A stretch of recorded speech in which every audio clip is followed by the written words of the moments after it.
It wasn't planned. The joke wasn't rehearsed or sharpened or meant to cut deep. It just slipped out, the way careless words do when you feel completely safe.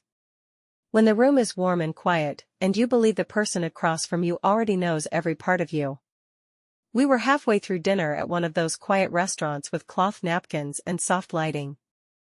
The kind we only went to for anniversaries or when work hadn't worn us both down too much. He was smiling that night, relaxed in a way I hadn't seen in months. I remember thinking, this is good. This is us again, even if just for an hour. The conversation drifted the way it always did after a couple of drinks.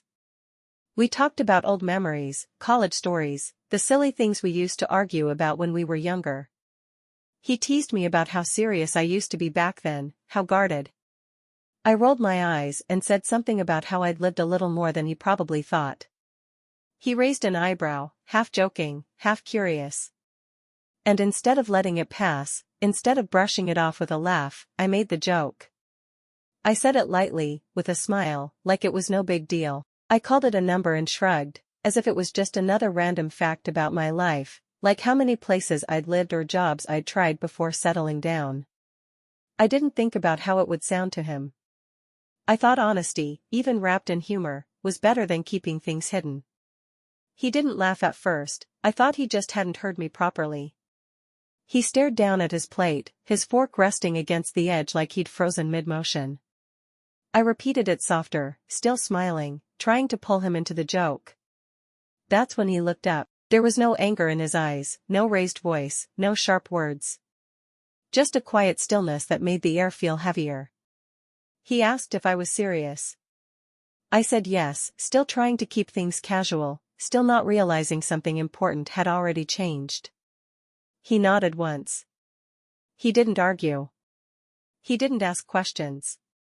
He didn't shame me or get loud. He simply stood up, placed his napkin neatly on the table, and took out his wallet.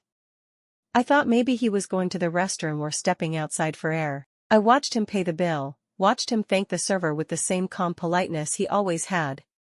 Then he looked at me, not with fury, but with a quiet distance, and said he was leaving. I asked what he meant. I asked if we could talk about it. He said he didn't have anything to say. Not tonight. Maybe not ever. Then he walked out. The door closed behind him with a soft chime that somehow felt louder than any argument. I sat there alone, the candle still flickering between our two half-empty glasses. My joke hung in the air like something I couldn't take back. On the drive home, I kept replaying it. The exact words. The way I'd laughed. I told myself he was overreacting. That grown-ups should be able to handle hard truths. That it was his insecurity, not my fault. But deep down, something colder started to settle in. I'd seen that look on his face before, just never directed at me. It was the look of someone who had quietly drawn a new line and stepped behind it. He didn't come home that night. No texts. No calls.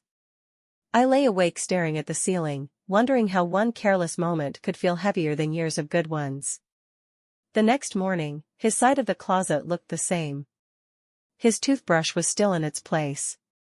But something important was missing. Not just him. The version of him that had trusted me completely. It took me longer than I want to admit to understand why that joke hurt him so much. To him, it wasn't about a number or things from the past. It was about how easily I turned something serious into something casual, something to laugh about.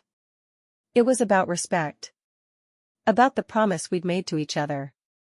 And how I treated that promise like it was just a punchline sitting there in the quiet house. I finally saw it clearly. I hadn't just told him something about who I used to be. I'd shown him how lightly I sometimes held the things he took most seriously, and in that moment, I understood, some truths don't need to be shared as jokes. Some boundaries matter more than being completely open. Some words, once they're out, change everything, even when you never meant them to.